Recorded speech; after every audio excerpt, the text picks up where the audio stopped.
Em 2018, parecia impossível imaginar a direita brasileira dividida. O MBL e Jair Bolsonaro estavam do mesmo lado. Antipetismo, combate à esquerda, revolta contra a corrupção e crescimento explosivo nas redes sociais. Muita gente enxergava o MBL como parte fundamental da ascensão do bolsonarismo, mas poucos anos depois, a relação virou guerra. O movimento que ajudou a construir o ambiente político de 2018 passou a chamar Bolsonaro de autoritário, e o bolsonarismo passou a tratar o MBL como traidor da direita. Hoje, militantes bolsonaristas atacam o MBL diariamente, integrantes do MBL criticam Bolsonaro quase tanto quanto criticam Lula, e a direita brasileira parece completamente fragmentada. Mas afinal, por que Bolsonaro e MBL romperam? Foi disputa por poder, diferença ideológica, ego, ou a direita brasileira nunca esteve realmente unida? Hoje, vamos analisar como essa aliança nasceu, como virou conflito, o impacto disso na política brasileira e o que essa guerra revela sobre o futuro da direita em 2026. Tudo baseado em entrevistas, análises políticas, reportagens e fontes confiáveis.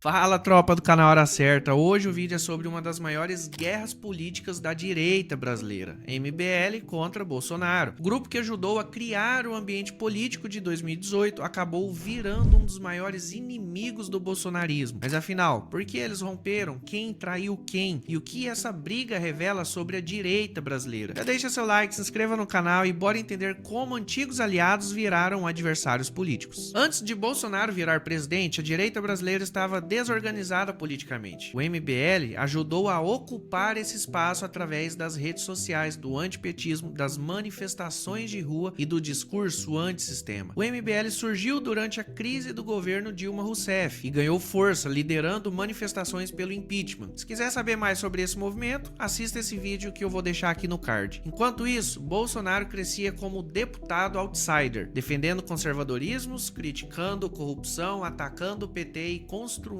uma base extremamente fiel na internet. Mesmo sem aliança oficial completa, o MBL ajudou a criar o ambiente político que favoreceu Bolsonaro em 2018. Os dois lados compartilhavam antipetismo, discurso anti-esquerda, revolta contra a corrupção, críticas ao establishment político e uso agressivo das redes sociais. Muitos eleitores enxergavam o MBL e Bolsonaro praticamente como parte do mesmo movimento. O MBL acreditava que Bolsonaro poderia ser uma ferramenta contra o PT, mas não necessariamente o líder definitivo da direita. Enquanto isso, o bolsonarismo começava a crescer muito mais rápido do que qualquer outro grupo conservador. Bolsonaro transformou o antipetismo em um movimento emocional gigantesco e aos poucos passou a dominar completamente o espaço da direita popular brasileira. Talvez MBL e Bolsonaro nunca tenham sido realmente aliados ideológicos. Talvez apenas compartilhassem um inimigo em comum, o Partido dos Trabalhadores. O relacionamento começou a deteriorar rapidamente após Bolsonaro assumir a presidência da República. O MBL passou a perceber que Bolsonaro construiu um movimento muito mais personalista e radical do que imaginavam. O MBL começou a criticar duramente os filhos do Bolsonaro, os ataques ao STF, a radicalização da política, a influência do chamado gabinete do ódio e conflitos institucionais, todos feitos por parte de Jair Bolsonaro. Enquanto isso, o bolsonarismo começou a enxergar o MBL como oportunista, traidor e direita fake. Bolsonaro não aceitava dividir liderança política da direita e o MBL também queria protagonismo. Ou seja, os dois lados querendo a mesma coisa, ser dono da direita popular do Brasil. Isso criou uma disputa direta por influência nas redes sociais entre jovens da direita e dentro do eleitorado antipetista. O movimento começou a se afastar especialmente após crise do então governo com o STF, as polêmicas durante a pandemia, os ataques a algumas instituições e conflitos envolvendo democracias e eleições. Durante o Covid-19, o MBL criticou fortemente a postura de Jair Bolsonaro, o discurso colocando em xeque se a pessoa deveria ou não se vacinar, conflitos com governadores e tensão institucional. O rompimento praticamente se tornou irreversível naquele momento. O bolsonarismo passou então a atacar o MBL diariamente, chamando integrantes do movimento de vendidos, traidores, isentões e aliados aliados da esquerda. A ruptura mostrou que a direita brasileira não era homogênea. Existiam sim diferenças profundas sobre democracias, instituições, economias e lideranças políticas. Depois do rompimento, a relação virou praticamente guerra aberta. E essa guerra passou a representar duas visões diferentes da direita brasileira. O Bolsonaro, por exemplo, construiu uma direita emocional, conservadora, popular, antissistema e extremamente baseada na figura pessoal dele. O bolsonarismo cresceu através da mobilização emocional, da guerra cultural, do patriotismo, da religião e da forte rejeição ao PT. O MBL, por sua vez, tentou representar uma direita mais liberal, mais institucional, menos ligada à religião e mais próxima de pautas econômicas liberais. Porém, MBL perdeu muito espaço popular após romper com Bolsonaro, porque boa parte da direita escolheu lealdade pessoal ao Bolsonaro e passou a enxergar qualquer crítica ao ex-presidente como uma maneira de traição. Mesmo assim, o MBL continuou influente no ambiente digital entre jovens liberais e em parte da direita. O movimento então começou a tentar reinventar a direita através do partido Missão, uma legenda que se coloca como anti-centrão, anti-PT, mas também anti-bolsonarista. Hoje, a guerra entre MBL e Bolsonaro é também uma disputa sobre quem herdará a direita brasileira depois de Bolsonaro. A ruptura entre MBL e Bolsonaro revelou algo importante. A direita brasileira, na verdade, nunca foi realmente unida. Ela era formada por grupos diferentes que se juntaram momentaneamente contra o PT. Existem hoje várias direitas no Brasil e essas eleições de 2026 têm nos mostrado isso. Tem a direita bolsonarista, liberal, conservadora, evangélica, antissistema, econômica e institucional. E muitas delas não conseguem mais conviver politicamente. O bolsonarismo virou um movimento extremamente baseado em identidade emocional, lealdade pessoal e guerra cultural. Enquanto o MBL tenta construir uma direita mais pragmática, mais liberal e institucional, mas enfrenta dificuldades enormes com pouca força popular comparada ao bolsonarismo, rejeição alta e dificuldade de competir emocionalmente. O Brasil continua extremamente polarizado entre lulismo e bolsonarismo, e isso reduz espaço para qualquer grupo intermediário. Talvez a maior consequência da guerra entre MBL e Bolsonaro seja mostrar que a direita brasileira ainda não decidiu se será institucional ou radical, se será liberal ou populista, pragmático ou emocional. E essa disputa provavelmente continuará definindo a política brasileira nos próximos anos. MBL e Bolsonaro cresceram juntos num ambiente político criado pelo antipetismo, mas depois disputaram espaço, divergiram sobre instituições, romperam politicamente e transformaram a direita brasileira em um campo completamente dividido. Hoje, o bolsonarismo continua dominante na direita popular, enquanto o MBL tenta sobreviver politicamente, criando uma nova alternativa através do partido Missão. Agora, comenta aqui embaixo, na sua opinião, quem realmente traiu quem nessa história? O MBL ou o Bolsonaro? E já deixa seu like, se inscreva no canal e compartilha esse vídeo, porque entender essa guerra talvez seja essencial para entender o futuro da direita brasileira. Eu vou ficando por aqui, a gente se vê no próximo vídeo e